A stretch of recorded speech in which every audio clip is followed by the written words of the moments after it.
Sean todos y todas nuestros queridos estudiantes bienvenidos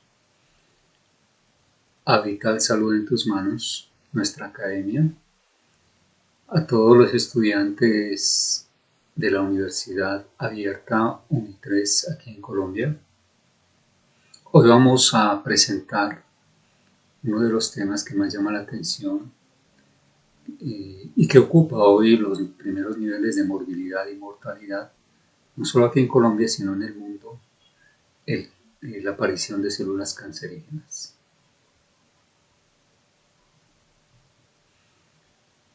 ¿Sabían ustedes que podemos nosotros fortalecer nuestro sistema inmunológico para defendernos de la aparición de esas células cancerígenas? Veámoslo en el desarrollo de nuestra aula taller. Para nosotros el fundamento principal es la biología funcional, que retoma todo lo que la naturaleza le ha enseñado al ser humano durante miles de años. Y retomamos también las últimas investigaciones que se han venido realizando, los últimos avances, para descubrir lo que la naturaleza ya ha venido haciendo con el ser humano. Hay una diferencia total entre las dietas modernas y la nutrición ancestral, como ya lo hemos establecido. Este es uno de los parámetros que cambió definitivamente nuestra salud. A partir de que el ser humano comenzó a modernizarse, cambió sobre todo su forma de alimentarse, su forma de nutrirse y su forma de hidratarse. Y es una de las principales causas que se consideran hoy para la aparición de células cancerígenas. Curiosamente, el ser humano en la antigüedad, las células, el cáncer como tal y la aparición de células cancerígenas, pues era muy incipiente. Y todos los animales, no solo el ser humano, sino todos los seres que viven en un medio natural, pues están menos expuestos a la aparición de células cancerígenas por su fuerte metabolismo, por un sistema inmunológico muy alto que puede controlar biológicamente y metabólicamente la aparición de células tumorales o de células cancerígenas. Estos dos tipos de dietas, las dietas modernas y la nutrición ancestral, en este cuadro comparativo, nos resume todo lo que siempre hemos estado planteando. Mientras las dietas modernas nos ofrecen a nosotros unos altos niveles de glucosa y carbohidratos de más de un 60%, porque la mayoría de los carbohidratos, como los cereales, los almidones, los azúcares, las pastas, las harinas, etc., pero también las verduras, las hortalizas y las frutas contienen un alto nivel de carbohidratos y muchas de ellas contienen altos niveles de glucosa. Diríamos que más de un 60% de lo que el ser humano hoy come en sus dietas modernas son azúcares. Muy pocas grasas saturadas, menos de un 5%, muy pocas proteínas animales también, en un promedio de un 5 o un 10%. En comparación con la nutrición ancestral, miren qué cambio tan radical que tuvimos al salir de la naturaleza y adoptar todos estos hábitos que nos ha impuesto la modernidad. Pues teníamos nosotros pocos niveles de consumo de carbohidratos y de azúcares, diríamos que menos de un 10%, porque prácticamente era lo que el ser humano podía recolectar: algunas bayas, algunas frutas, algunas raíces, tallos u hojas que eran comestibles, no todos los días, eso era de temporada. Por eso la mayor parte de la alimentación, como lo vemos aquí en esta diapositiva, pues estaba concentrada en proteína animal y grasa, porque el tejido graso siempre está asociado al tejido proteínico, al músculo. Hay órganos también que tienen niveles promedio de proteína y grasa. Entonces, cuando el ser humano comía proteína, pues estaba consumiendo buenos niveles de grasa también. Y esta dieta fue la que esta nutrición ancestral fue la que nos mantuvo saludables y permitió que el ser humano como raza subsistiera durante miles de años.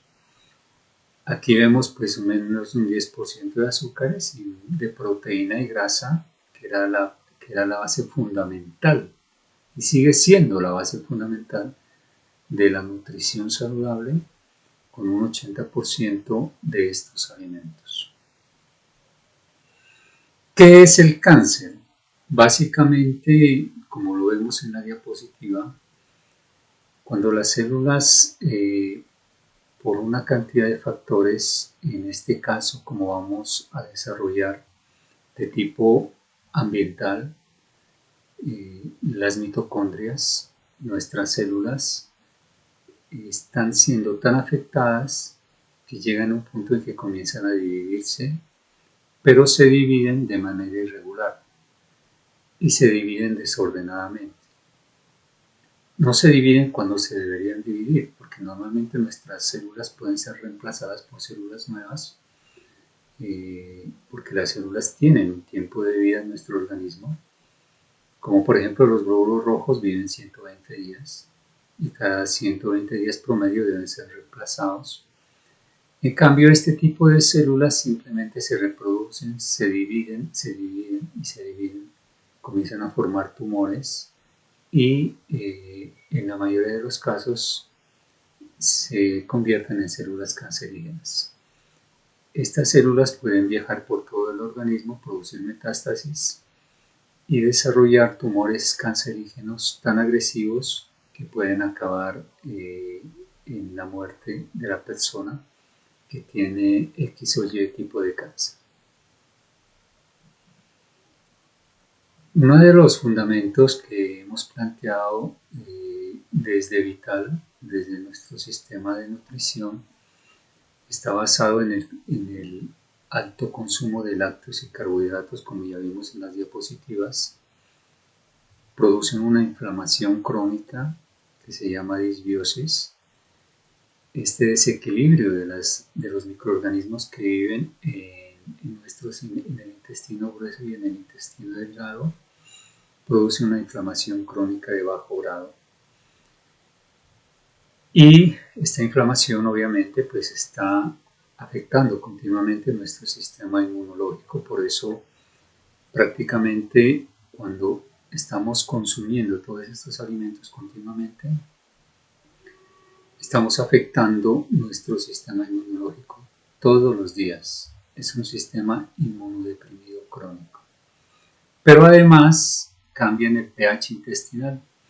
Y este cambio de pH hacia un pH ácido es uno de los factores, es uno de las causas que hasta hoy se promueven como válidas para la aparición de células cancerígenas, como lo vamos a ver inmediatamente.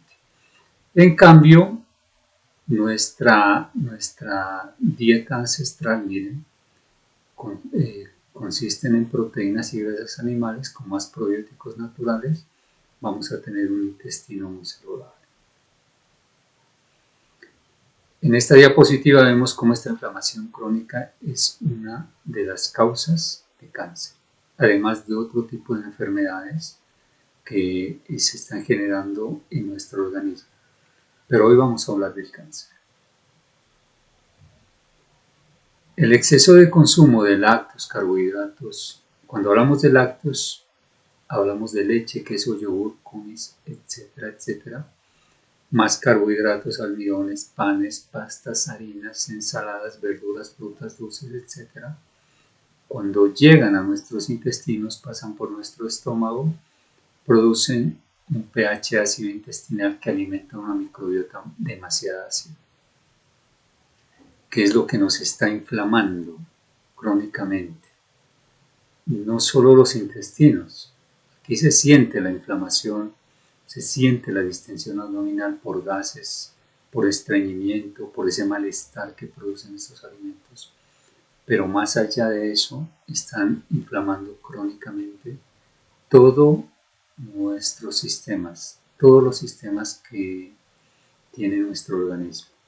y es una inflamación continua, es de bajo grado porque no se evidencia fiebres, no se evidencian aparición de zonas enrojecidas, este tipo de inflamaciones tan agresivas, tan fuertes, pues que nos indican que algo nos está atacando.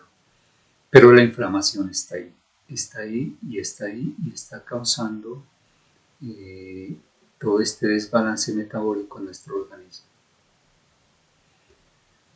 Uno de los investigadores más importantes es el profesor Thomas Seyfried, que es profesor de biología en Boston College y obtuvo su doctorado en genética y bioquímica. Tiene más de 200 publicaciones revisadas por pares y es autor del libro Cancer as a Metabolic Disease. Los invito, si ustedes tienen la oportunidad de buscar estas bibliografías, para que las tengan de referencia a los que les guste investigar un poco más a fondo. Pero yo solo quiero mostrarles como referencia parte de las investigaciones que el doctor ha realizado ya por más de 30 años, imagínense, y que son muy poco conocidas. Nosotros queremos darlas a conocer porque es importante que ustedes conozcan los avances de estos insignes investigadores que son muy poco identificados, que no son publicados como se debería hacer a nivel internacional, no solo por estas revistas indexadas que resumen investigaciones que presentan investigadores como el profesor Seyfried, sino por otro tipo de investigadores que no están de acuerdo con los argumentos de la medicina convencional y que buscan otras alternativas diferentes al tratamiento de las enfermedades, en este caso del cáncer. En los experimentos de transferencia nuclear que realizó el doctor Seyfried, pero también él recoge otras investigaciones de otros grupos de investigación. ¿Qué se miró? Simplemente se hizo una comparación entre células normales y células tumorales. Se tomaron células normales, a estas células normales se les hizo una transferencia del núcleo de una célula tumoral. Aquí lo ven ustedes, se transfirió este núcleo al núcleo de la célula normal. ¿Qué se esperaba? Que la célula se volviera cancerígena. Sin embargo, cuando la célula se reprodujo,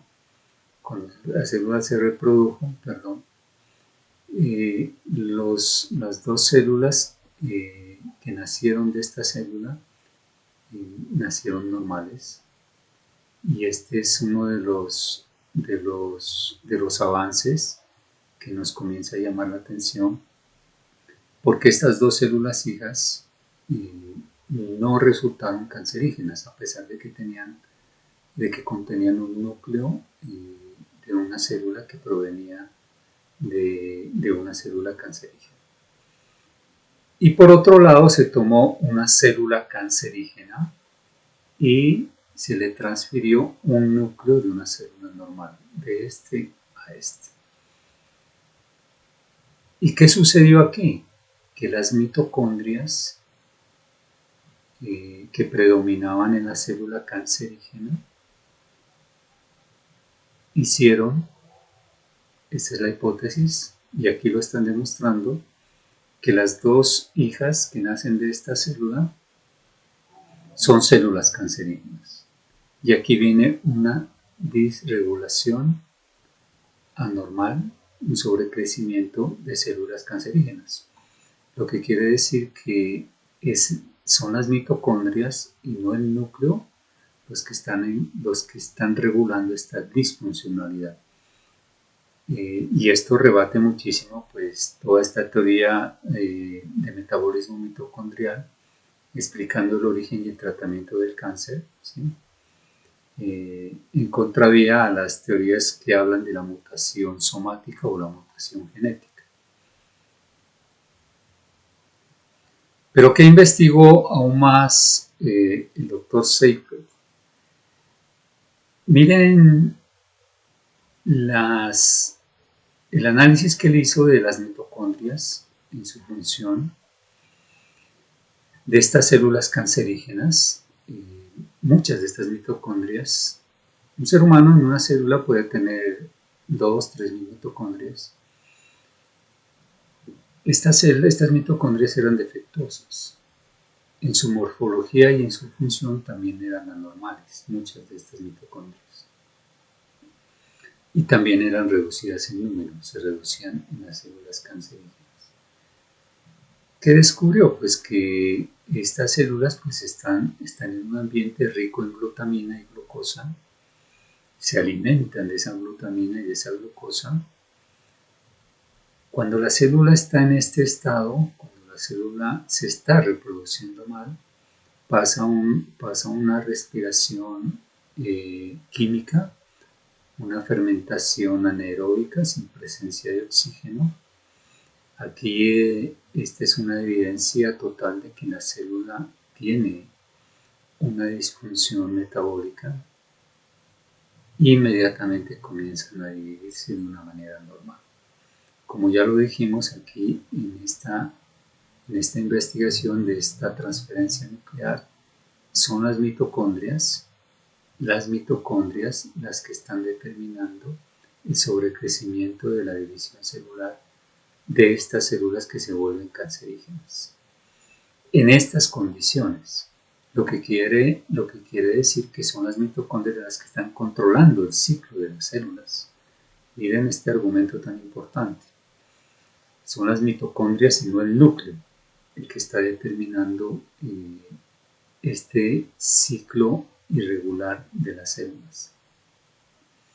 Por otra parte, quiero hacer una anotación aquí, porque uno de los ambientes en los que más se reproducen las células cancerígenas son ambientes ricos en glucosa, en azúcar, pero también en glutamina, que es uno de los aminoácidos más abundantes del organismo. Yo creo que nuestro organismo puede tener casi un 40% de este aminoácido. Pero ¿qué sucedió en pacientes que se trataron con una nutrición más rica en grasas y en bajos carbohidratos? Que esta glutamina el cuerpo la convierte en GABA. ¿Y qué es GABA? Es un neurotransmisor inhibitorio del sistema nervioso central. ¿Qué controla el GABA? Nada más ni nada menos que el estrés, la ansiedad y el sueño. Aquí está la fuente de la doctora Christine Kislerin, oncóloga radioterapeuta, y ahí está el enlace para que ustedes lo miren, ¿sí?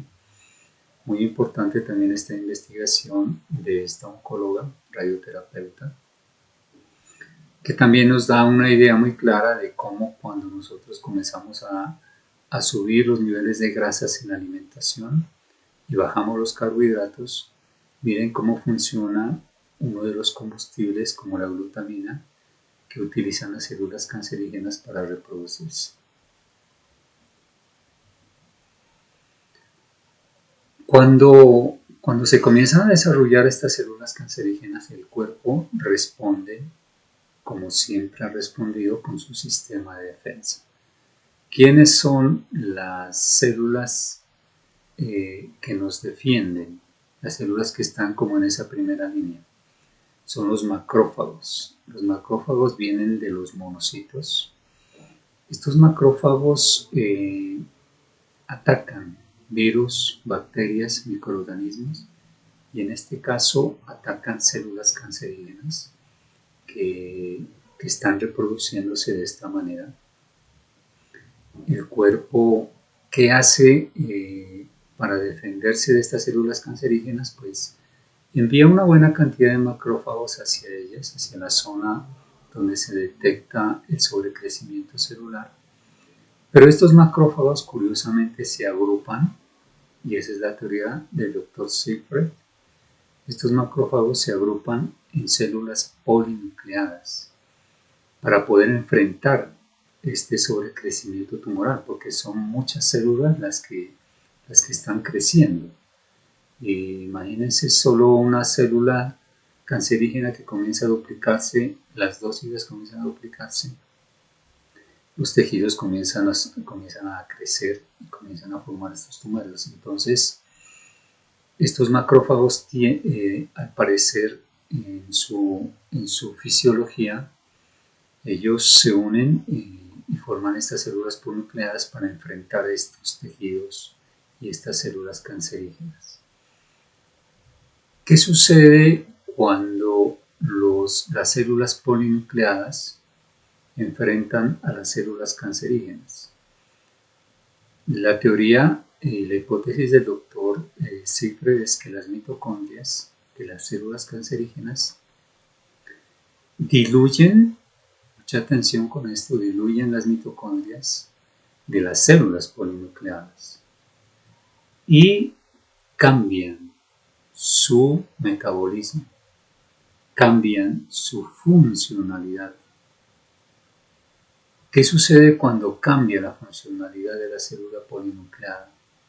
La célula polinucleada, que en un principio la había producido el organismo a partir de los monocitos que se convirtieron en macrófagos para defendernos, venían los macrófagos con esta función de defendernos, pues aquí cambia la función.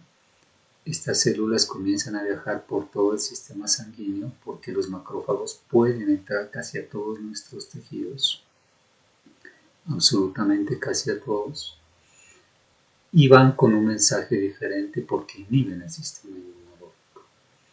Y a estas células polinucleadas que se han encontrado, según las investigaciones del Dr. Siegfried, se han encontrado en tejidos cancerígenos, así como esta solo es una imagen hipotética de esta célula. Aquí usted puede mirar una cantidad de núcleos, por eso se llaman polinucleadas, que están conformando una gran célula. Pero esta célula fue diluida en sus mitocondrias por las mitocondrias de las células cancerígenas, cambiándoles totalmente su función. Y a esto le llamamos hibridación por función.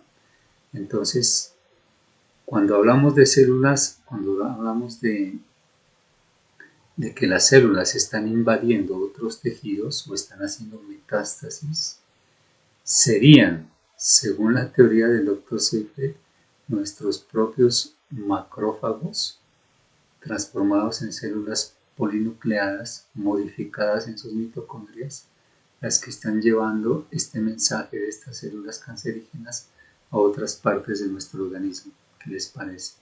Nada más ni nada menos.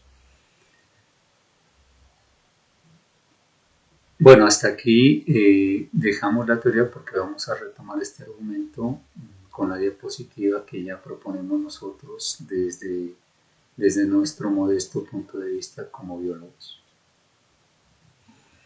Los fenómenos eléctricos en las membranas celulares, esta es una investigación, yo les había presentado en alguna diapositiva, esta misma diapositiva de la doctora Silvia Schiffer. Queremos hacer énfasis en la investigación que hace la doctora Silvia en la Universidad República de Montevideo, en Uruguay, junto a su esposo, que es un físico, el doctor Julio Hernández. ¿Qué investigaron ellos? Generalmente nosotros tenemos la idea de que las células,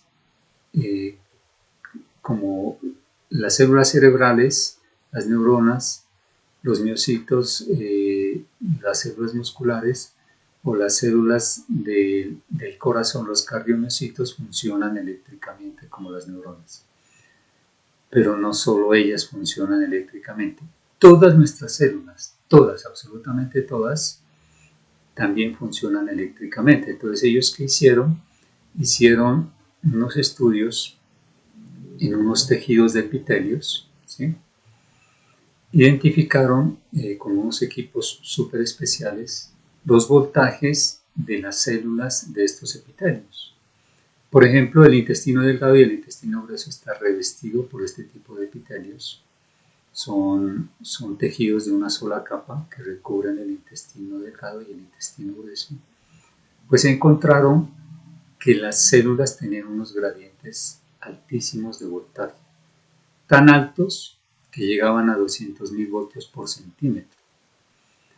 E hizo una comparación con los voltajes que normalmente tienen las cuerdas de alta tensión de 200.000 voltios por kilómetro y concluyó que las membranas de las células de los epitelios tenían voltajes 100.000 veces más altos que estos voltajes que nosotros vemos en las cuerdas de alta tensión.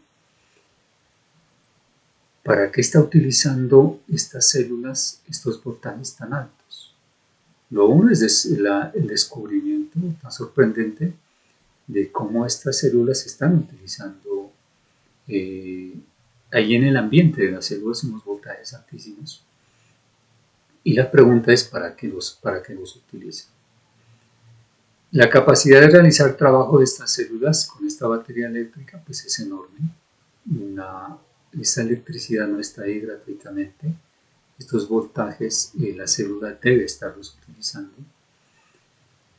Y se preguntan, ¿el adecuado equilibrio electrolítico en el líquido extracelular facilita los flujos de estos altos voltajes entre las células?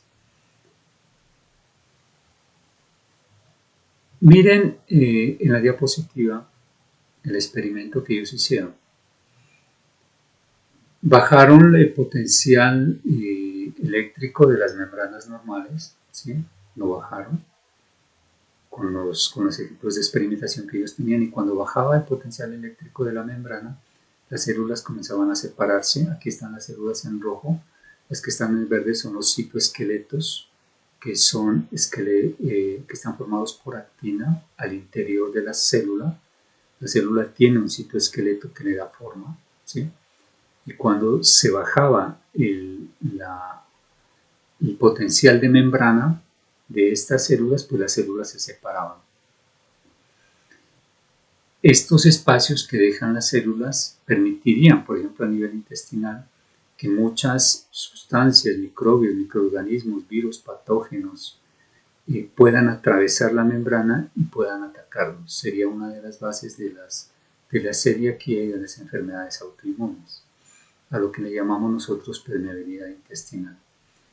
Y curiosamente, también cuando se subía el voltaje de las células volvían a su estado normal, cerraban estos espacios entre ellas y ya funcionaban como una barrera, porque esa es la función de todos los epitelios, proteger interna y externamente los tejidos, los órganos de los seres vivos.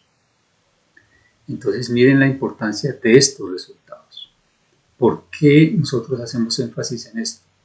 Porque cuando nosotros tomamos muchos líquidos y comemos poca sal, bajamos la conductividad eléctrica de nuestras células. Ya lo hemos explicado. Los que no lo han visto lo pueden ver en nuestro canal de YouTube, Academia Vital en sus manos. Hay un aula taller de hidratación y ahí pueden identificar el efecto que causa el tomar líquidos y el comer poca sal en el organismo, porque definitivamente baja la conductividad eléctrica de nuestros líquidos corporales donde las células viven. Y aquí llegamos a nuestra diapositiva. Estos son los dos argumentos que se contradicen. Las dos hipótesis que hablan de que que el cáncer es causado por un desequilibrio genético, y la otra que nosotros defendemos, que el cáncer es causado por un desequilibrio metabólico y energético. Aquí vemos esta primera parte que resume las investigaciones de estos científicos que ya hemos nombrado. Pero miremos nosotros cómo las células cancerígenas pueden crecer, pueden multiplicarse en un ambiente bajo el oxígeno. en un ambiente con un pH ácido intestinal causado precisamente por el consumo de lácteos y carbohidratos, en un ambiente alto en glucosa, en azúcares, por el exceso de consumo de carbohidratos, de más de 50-60%, que desarrolla niveles altos de insulina. Pero la insulina no solo es una hormona que está llevando la glucosa a la célula, no solo es un transportador, sino también es un regulador del crecimiento celular. Y también está asociado al sobrecrecimiento de células cancerígenas.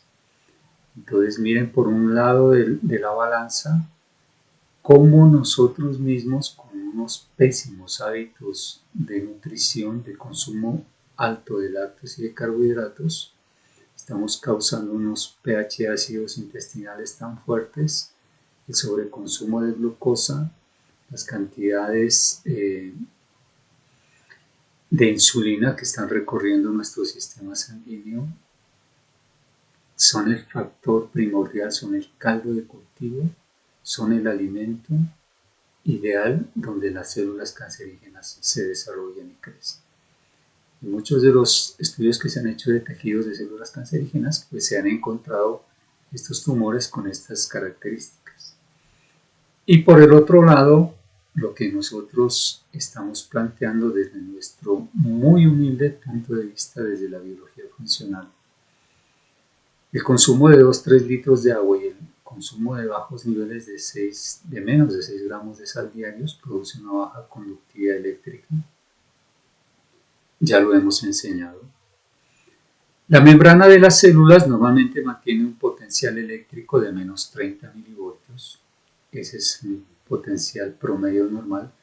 Una célula neuronal cuando quiere enviar su impulso nervioso llega a menos 70. Nuestras células que no tienen esos niveles tan altos de voltaje, pero sin embargo están viviendo en unos voltajes considerables, y tienen este promedio de menos 30 milivoltios. Si nosotros consumimos, como estamos consumiendo hoy, en nuestra modernidad, estas cantidades de agua y estos bajos niveles de sal, pues va a faltar energía y va a afectar el potencial eléctrico de la membrana. Podemos nosotros llevar a un punto a nuestras células de que decaiga este voltaje de la membrana a menos 10, menos 5 o a más 5 milivoltios.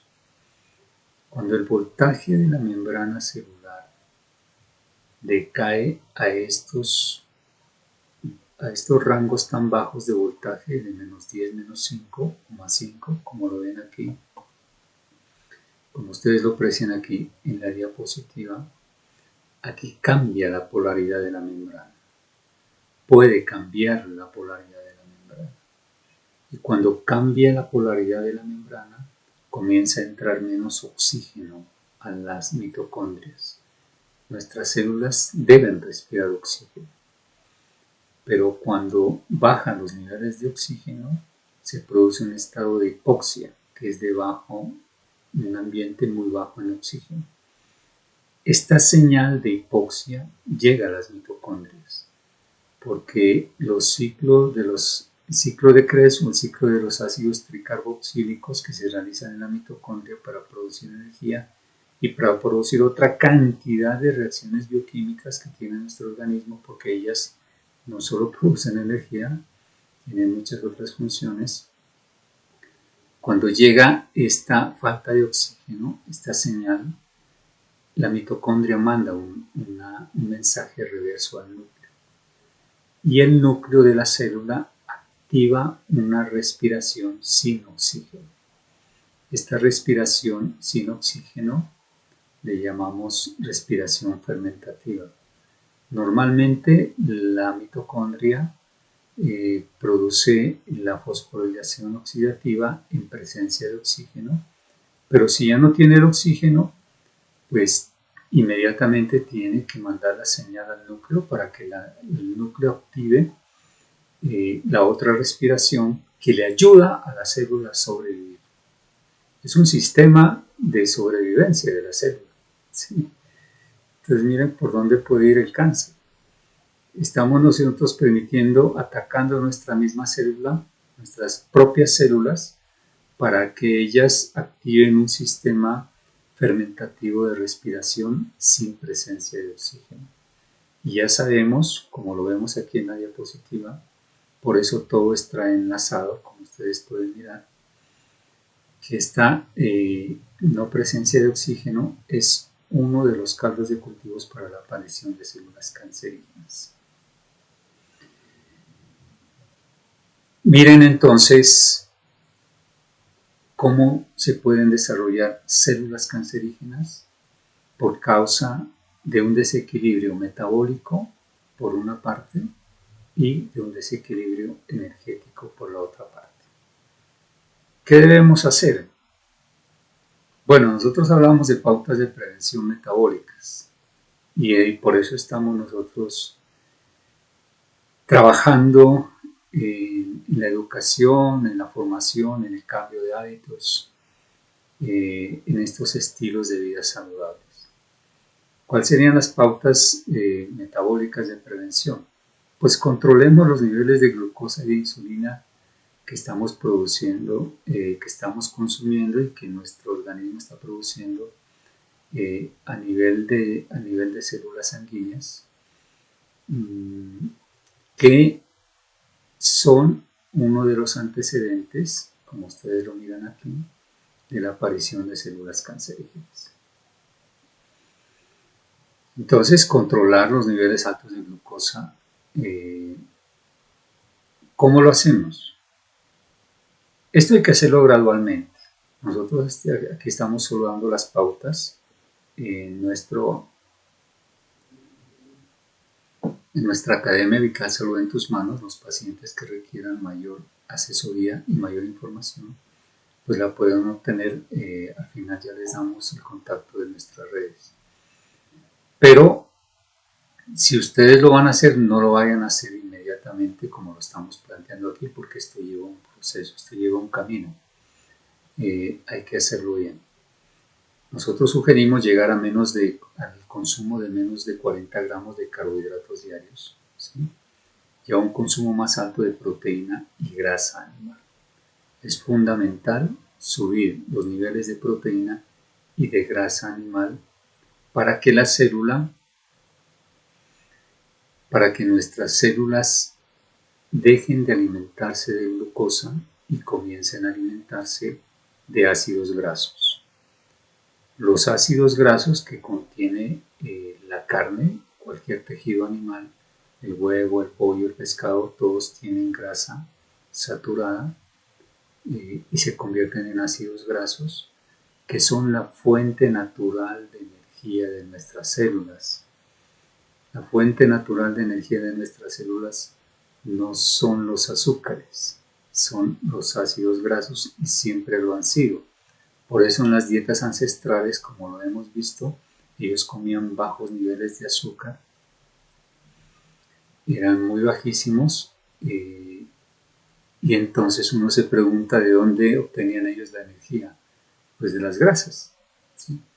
Porque las grasas sí se han comportado como moléculas que le proveen al cuerpo una energía muy saludable y que no causa todos estos desórdenes metabólicos que causa la misma glucosa. Si nosotros llegáramos a este punto, vamos a ver los beneficios de una dieta o un sistema de nutrición muy alto en proteínas y en grasa animal. Pero tenemos que cambiar el metabolismo del hígado para que el hígado, después de menos de 40 gramos, comience a producir cuerpos cetónicos o cetonas que vienen precisamente de las grasas que estamos consumiendo de la proteína animal. Otra de las pautas de prevención que nosotros sugerimos es el ayuno, pero igualmente, pacientes que estén con cáncer o estén diagnosticados con cáncer, no les sugeriríamos de ninguna manera que ayunen inmediatamente. El cuerpo a nosotros nos enseña a ayunar. Pacientes que coman 3-4 veces al día generalmente están sobrealimentados y están desnutridos, como ya lo hemos explicado en otras aulas taller. Por eso, para llevar a un paciente a un ayuno y a una comida diaria de 600 gramos de alimentos al día, ¿sí?, para que nuestro cuerpo comience, nuestras células comiencen a despertar todo un sistema inmunológico, que ya lo vamos a ver en el momento, necesitamos llevar al cuerpo a esos niveles de ayuno. Podríamos nosotros hablar de una sola comida al día, o de repartir 600 gramos de alimentos entre el desayuno, el almuerzo y la cena. Pero es el cuerpo el que nos enseña a ayunar. Nunca debemos obligar a hacer ayunos inmediatos cuando la persona está desnutrida. No es recomendable.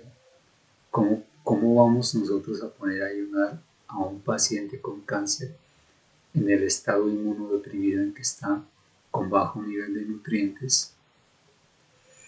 Primero tenemos que equilibrarlo, comenzarlo a nutrir bien, comenzar a bajar los carbohidratos, comenzar a asumir las proteínas y las grasas, y en esa medida el cuerpo va a ir avanzando a este estado de ayuno ideal para combatir metabólicamente las células cancerígenas internamente. Hay diversas clases de ayuno. Hay ayunos con ventanas de 6-18, quiere decir que podemos nosotros podemos variar, podemos comer 6 horas, una ventana de 6 horas y un ayuno de 18 horas. Hay otro que se llama 8-16, que es una ventana de comida de 8 horas y una ventana de ayuno de 16 horas. Hay otro ayuno que poco a poco el cuerpo, en la medida en que se va nutriendo, va pidiendo menos alimentos, porque los nutrientes ya son más densos. De 4-20, que es simplemente 4 horas de comida diaria de ayuno. No se vayan a olvidar que deben ser 600 gramos. No se trata de que en 4 o en 6 horas ustedes coman 3 o 4 kilogramos o litros de alimentos, porque no es esa la idea. Hasta llegar a una vez al día. Y cuando vamos avanzando, podemos llegar a una vez al día en 3, 4, 5 meses, y en 7, 8 meses ya podemos pasar a un ayuno de 48 horas. Pasando un día podemos comer.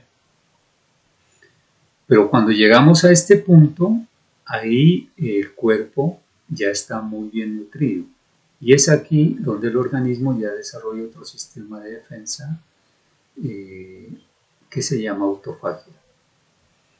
Vemos aquí como dos premios Nobel, el doctor Christian de Duve y Yoshinori Oshumi, que investigaron sobre la autofagia, cómo los lisosomas pueden capturar diferentes toxinas, diferentes orgánulos, incluso desde el interior, los mismos lisosomas, ante la ausencia de alimentos, estos se activan y comienzan a digerir todas estas toxinas, todas estas sustancias, todos estos desechos que están afectando a la célula.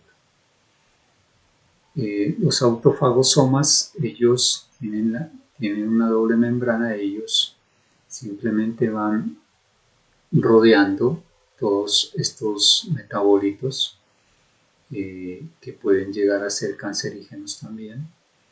Los van envolviendo, forman autolisosomas hasta digerir el contenido de estas sustancias, de estas proteínas, de estos virus, de estas bacterias, etc.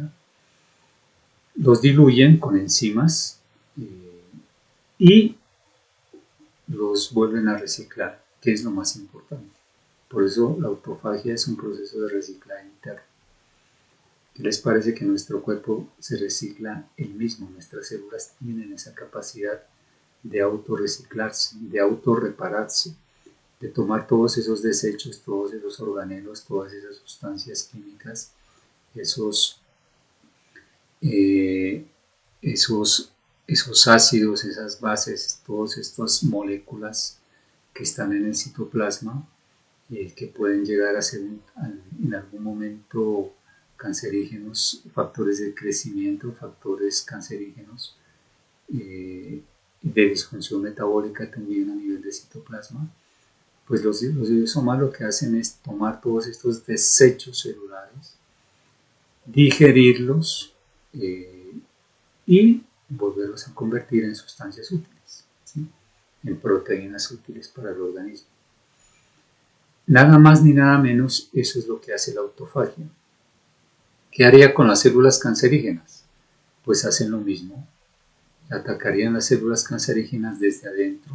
Este proceso es selectivo porque los lisosomas pueden identificar estas células y simplemente comienzan a digerir todos, por ejemplo, si comienzan a digerir estas mitocondrias que están disfuncionales, aquí vemos una imagen de una mitocondria, estas mitocondrias que como como lo sostiene uno de nuestros investigadores, puede llegar a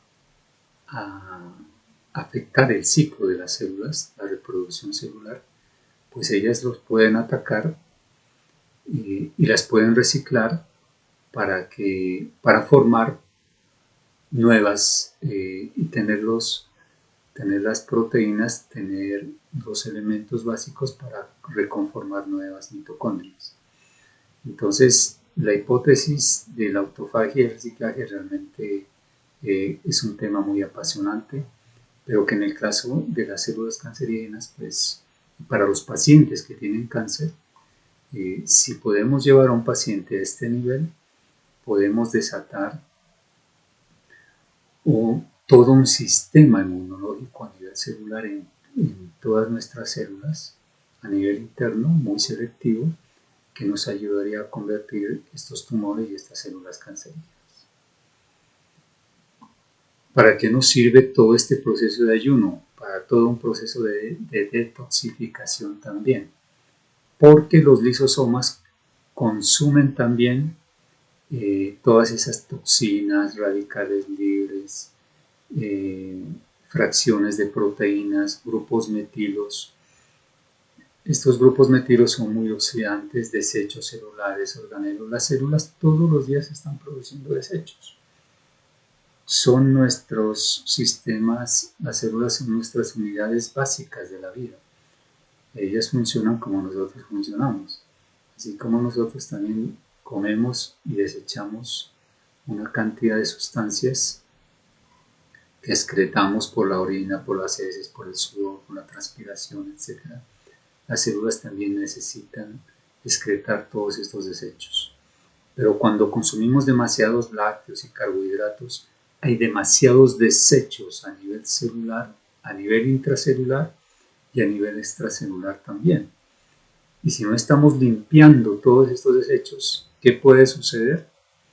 Pues que pueden afectar nuestras mitocondrias y nuestras mitocondrias pueden hacer que las células comiencen a reproducirse y producir células cancerígenas. Las mismas mitocondrias, en todo este proceso de detoxificación, pueden producir mitofagia, o sea, ellas mismas se pueden autorrenovar. Entonces miren los beneficios del ayuno. ¿Qué quiere decir toda esta hipótesis de la autofagia? Que es más saludable ayunar que comer, ¿sí? Porque mientras nosotros estemos comiendo 3-4 veces al día, 2-3 kilogramos de alimento, 2-3 litros de agua y poca sal, pues el resultado va a ser que nuestras células, cada una de los 100 billones de células que tiene nuestro organismo, la podemos llevar a este estado en el que ustedes ven en la gráfica. Que estas no son células metabólicamente saludables. Queremos tener células sanas, queremos tener tejidos sanos, órganos sanos, sistemas sanos en nuestro organismo, sistema inmunológico, sistema respiratorio, sistema esquelético, sistema muscular, sistema cardiovascular, etcétera, etcétera, etcétera. Pero si queremos eso, tenemos que cambiar nuestra pésima forma de alimentación, porque mira hasta dónde nos lleva. Solo con ayunar vamos a obtener todos estos beneficios, ¿sí? Una pregunta: ¿el ser humano antes ayunaba como hoy no ayunamos? ¿El ser humano antes comía como hoy comemos? El ser humano en la antigüedad simplemente el ayuno era su hábito diario. Para ellos comer no era habitual. Comer 2-3 veces al día no lo pensaban nunca. Comían cuando tenían hambre y volvían a cazar a los 5, 10, 15 días tal vez, o cuando encontraban alimento, ¿sí? Eso estaba determinado por el hambre y por la disposición de alimento en el que el ser humano vivía. Entonces, para ellos el ayuno de 3, 4, 5 días era normal. Ahora que nos parece en esta modernidad algo anormal, pues no nos sorprendamos de eso. Nuestro organismo está enseñado más a ayunar que a comer, ¿sí? Ese es nuestro estado biológico normal, y a eso a nosotros los invitamos a todos ustedes. Eso no quiere decir que ya el día de mañana, en 2 meses, vamos a estar haciendo un ayuno de 7 días, no. Hay que tener paciencia. Hemos dañado tanto nuestro metabolismo y nuestro organismo que el cuerpo no se va a recuperar de un día para otro. Pero si somos capaces de transformar esos alimentos en medicamentos, pues el cuerpo va a aprovecharlos, nuestras células lo van a aprovechar y nuestro organismo también. Y cuando ayunamos vamos a encender un sistema inmunológico tan fuerte, tan potente como la autofagia, para que nos defienda no solo de células que estén viejas, células senescentes, células cancerígenas, sino también de una cantidad de toxinas, de desechos, de organelos, de radicales libres, de sustancias que nos están haciendo daño. A eso los invitamos, por eso es tan importante que se queden ustedes en nuestras clases. Estas clases son para reflexionar, para que cambiemos nuestros hábitos de vida. Otro de los hábitos fundamentales, aunque ustedes no lo crean, son los ejercicios isométricos. Nosotros los invitamos a nuestros adultos mayores y a todos los que hoy nos ven y nos escuchan a motivarse a cambiar ese sedentarismo. Necesitamos comenzar a hacer ejercicios. Los ejercicios que nosotros llamamos isométricos son fundamentales. Les sugerimos hacer ejercicios, por ejemplo, para las mujeres y los hombres también. Ejercicios con bandas de resistencia, se llaman ejercicios isométricos. Tenemos que desarrollar más fuerza para desarrollar más masa muscular. Tenemos que hacer ejercicios que nos den más resistencia y ejercicios que nos lleven a un nivel cardiovascular normal. De pronto un adulto mayor no va a poder correr de un día para otro, pero sí podemos comenzar a hacer estos ejercicios con estos niveles normales de resistencia, de fuerza y de compromiso cardiovascular. Pueden ustedes utilizar estas bandas de resistencia, vienen en diferentes graduaciones. Ustedes las pueden conseguir en internet, las pueden adquirir, pueden tener estos implementos en casa, y esto es prácticamente tener casi un gimnasio dentro de la casa. Hay otros ejercicios a los que nosotros estamos invitando para comenzar a desarrollar más fuerza, más resistencia y más efecto cardiovascular en todo nuestro organismo. Aquí vemos, por ejemplo, un ejercicio isométrico en barras. Cuando nosotros, la idea es que no comencemos con hacer 3 series de una a la vez, ¿sí? De pronto en 15 días ya hacemos 2 ejercicios de estos, como los que ustedes ven aquí en la gráfica. En otros 15 días ya subimos a 3 y así vamos ascendiendo en la medida en que nuestra masa muscular se vaya fortaleciendo. ¿En qué momento el ejercicio es isométrico? Cuando mantenemos una sola posición. En este momento, si nosotros subimos la barra y nos mantenemos en esta posición, pues comienza a generar resistencia, y esta resistencia llega un momento en que el músculo se fatiga. Como no nos estamos moviendo, el músculo necesita oxígeno y el músculo comienza a vibrar.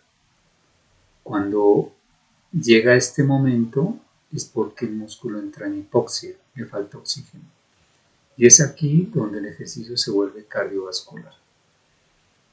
Es importantísimo hacer este tipo de ejercicios porque vamos a desarrollar más masa muscular, vamos a perder grasa corporal y vamos a llevar al cuerpo a un esfuerzo cardiovascular conveniente.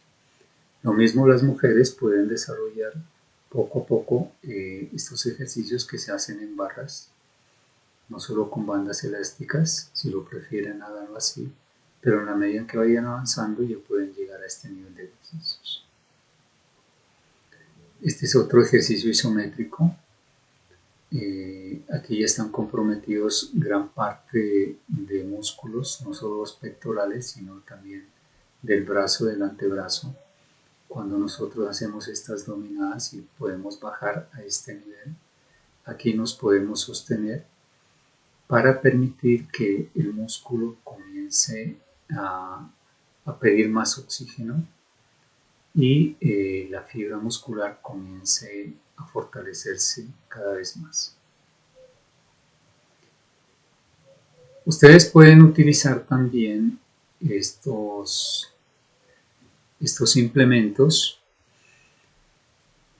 que nos ayudan a nosotros a tener cierto, bueno, comenzamos a desarrollar un poco más la parte cardiovascular, pero les sugiero que estos aparatos tienen un nivel de resistencia, que lo hagan con la resistencia mayor. Primero pueden hacer ejercicios de calentamiento de 5 o 10 minutos con las resistencias más bajas que dé el equipo, ¿sí? Y de ahí en adelante la comenzamos a subir a la mayor resistencia. Hay equipos que tienen resistencias de 10, 12, 15. Yo tengo un equipo de estos que tiene una resistencia de 16. Entonces, cuando después de 10 minutos de calentar, lo llevo a 16 y comenzamos a hacer más fuerza. La idea es hacer más fuerza para no desgastar las articulaciones. Cuando nosotros comenzamos a hacer más fuerza, nuestro sistema cardiovascular pues comienza a activarse mucho más. Y ese es el propósito. Desarrollar fuerza, no dañar las articulaciones y activar todo el sistema cardiovascular. Estos ejercicios también los pueden ustedes hacer con estos implementos, son para los pectorales. Igual tienen los mismos principios de estos ejercicios de acá: fuerza, resistencia y activación de la parte cardiovascular. Estos ejercicios se hacen con una rueda sobre todo para abdominales y fortalecer la parte abdominal. Primero comenzamos con niveles de resistencia bajos, después avanzamos un poco más y cuando ya tengamos más experiencia pues ya nos podemos extender y volver a nuestra posición normal. Este también es un ejercicio isométrico que lleva al organismo a estos niveles de activación del sistema cardiovascular. Lo podemos hacer apoyados en un muro. Primero comenzamos a inclinarnos de esta manera. Poco a poco vamos avanzando, vamos ampliando, vamos cerrando el ángulo hasta llegar a un ángulo de 90 grados sobre el muro. No tenemos, es como si estuviéramos sentados, pero aquí no hay ninguna silla. Y aquí nos sostenemos. Aquí nos podemos sostener inicialmente por 1 minuto. Podemos subir a 1 minuto 30, después a 2, después a 3. En la medida en que vamos avanzando, vamos a ver cómo todos estos músculos comienzan a activarse. Cuando pasan los segundos, comienza a haber mayor resistencia, llega a un estado de hipoxia también de los músculos de la pierna. Aquí los músculos llega un momento en que comienzan a temblar, nos falta la fuerza y es aquí cuando se activa todo el sistema cardiovascular y vamos a comenzar a subir la frecuencia cardíaca, vamos a respirar mucho más profundamente, como si estuviéramos trotando, como si estuviéramos ascendiendo, por ejemplo, unas escaleras. Entonces, es importantísimo que comencemos a desarrollar todo este tipo de ejercicios. Yo les voy a subir en nuestra próxima clase, que es la última de 1 y 3, algunos de los ejercicios que yo hago personalmente, para que ustedes miren cómo el organismo va a ir desarrollando poco a poco estos niveles de resistencia muscular. Hay que mantener la masa muscular, hay que hacer fuerza muscular, porque además la fuerza muscular nos ayuda a mantener una salud metabólica mitocondrial.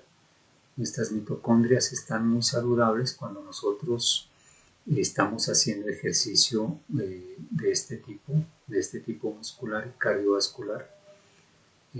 Las células musculares, los miocitos, ellos toman del azúcar que está en el glucógeno y lo queman rápidamente y nos ayuda a controlar esos niveles de insulina tan altos que simplemente se suceden por el alto consumo de carbohidratos, pero además la fuerza muscular que nosotros podemos hacer tanto en los brazos como en los antebrazos, como en las piernas, como lo vemos aquí, nos lleva a nosotros a desarrollar más masa muscular, nos lleva a nosotros a quemar grasa, pero también a estimular la matriz de los huesos, la matriz ósea.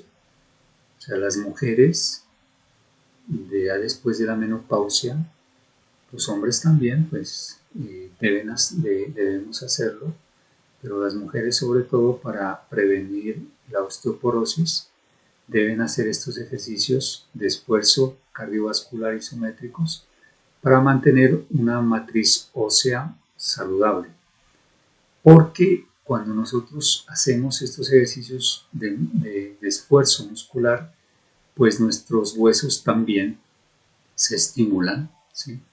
Los osteoblastos, que son las células óseas, ellas comienzan a producir hueso porque sienten la fuerza de la tracción. Nuestros músculos están diseñados, ellos están articulados a nuestros huesos, ¿sí? Y a nuestras articulaciones. Entonces, cualquier movimiento que nosotros hagamos de este nivel, pues va a estar estimulando el crecimiento de los huesos. ¿Qué les parece?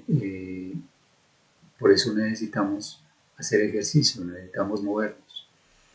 Les aconsejamos pues que sigan por ahora los ejercicios que nuestra profesora de la Universidad Abierta UNI3 aquí en Colombia está haciendo los días domingos, porque bueno, inicialmente como adultos mayores vamos a hacer esos ejercicios de coordinación, de equilibrio, que los necesitamos, ¿sí? Los necesitamos a diario, pero poco a poco les sugiero que vayamos avanzando a este tipo de ejercicios. Muchas gracias por su atención. Somos Vital Salud en tus manos. Estas son nuestras redes. Los invitamos a que nos sigan en nuestro canal Academia Vital Salud en tus manos y en todas nuestras redes. Estos son nuestros contactos. Les pedimos que nos visiten, que se suscriban a nuestro canal, que hagan comentarios, que nos den un clic, que que nos ayudan a difundir todos estos conocimientos y principalmente que pongan en práctica lo que desde todas estas pautas que desde Vital estamos nosotros enseñando. Muchas gracias por seguirnos, somos Vital Salud en tus manos. Un abrazo.